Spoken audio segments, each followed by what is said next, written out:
column 1ல hydrocarbons கொடுத்திருக்காங்க. column 2ல அந்த hydrocarbon present ஆகி இருக்க type of hydrogen கேட்டிருக்காங்க.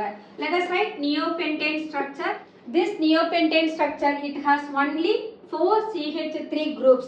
These 4 CH3 groups that can produce only the primary hydrogen. So A, it corresponds to P.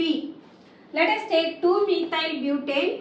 So in this case, we have 3 methyl groups. 3 methyl groups will have primary hydrogen, and this CH2 will have secondary hydrogen, and this CH will have tertiary hydrogen. So B, it can have all the 3 types of hydrogen. Let us take cyclohexane. In cyclohexane, we have CH2 carbon only.